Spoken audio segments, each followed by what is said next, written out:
joined today by Bruce Malouche, Managing Director of VRX Silica. Bruce, thanks for your time. Thanks, Dave. Your two lead silica projects are in the Midwest region of Western Australia. Why this region and what makes them so compelling? There were a couple of reasons why we picked these particular projects. Arrowsmith, which includes Arrowsmith North, which is our lead project, and Muchet. Essentially, they had three requirements. One was that they had to be granite sands. So these are weathered from the Darling Scarp. So they're granite-based sands. These are not beach sands, they're not desert sands, and they're very high quality.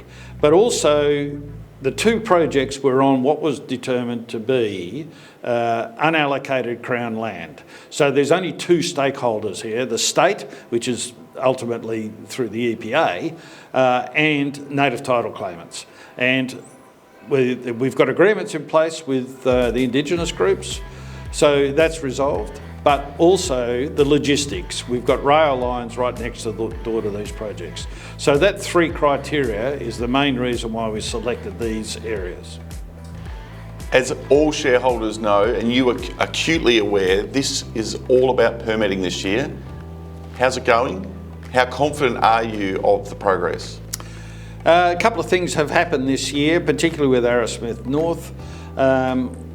The project was published for public review. That's a very important step, and it took us a long while to get to that point, but it is the point where the EPA have accepted that there is adequate data there for an assessment, and then it goes to public review. From that public review, the EPA receives a whole bunch of submissions. In this case, they had 8 submissions. 2 were supporting the project, and 6 had queries. And the EPA compiled those submissions, sent them to us.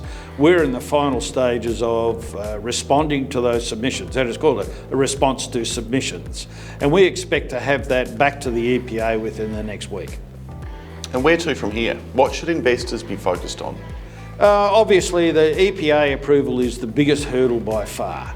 We're seeking approval for an area that's about 30 years production out of a total project that's got about 100 years production.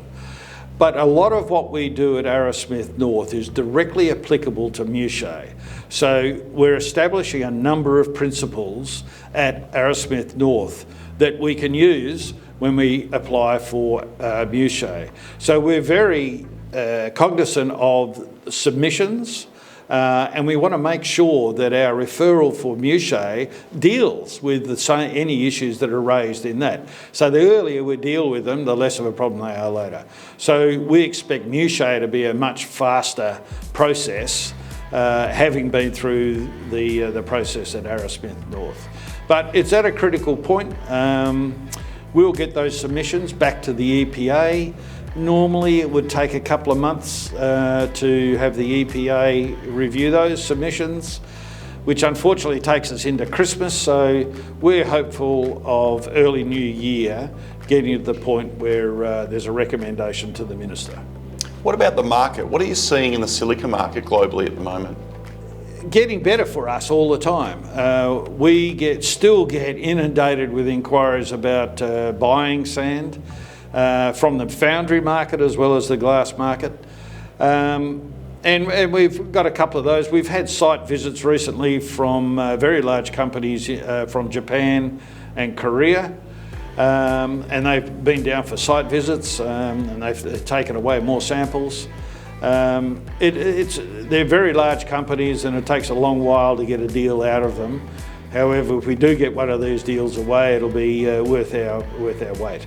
But the market itself is particularly interesting because there's been some exports recently out of Indonesia, not quite legal we think, but it demonstrates how desperate some companies are becoming to get sand.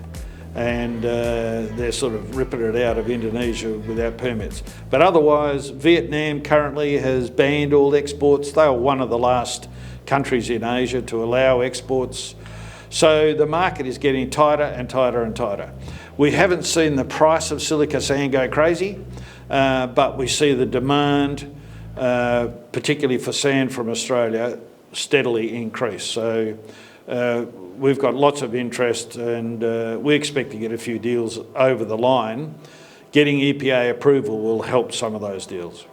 Well, let's hope for a happy new year for VRX and its shareholders with the EPA approval process nearing completion. Exciting times ahead, Bruce. Thanks for your time. Thanks, Dave.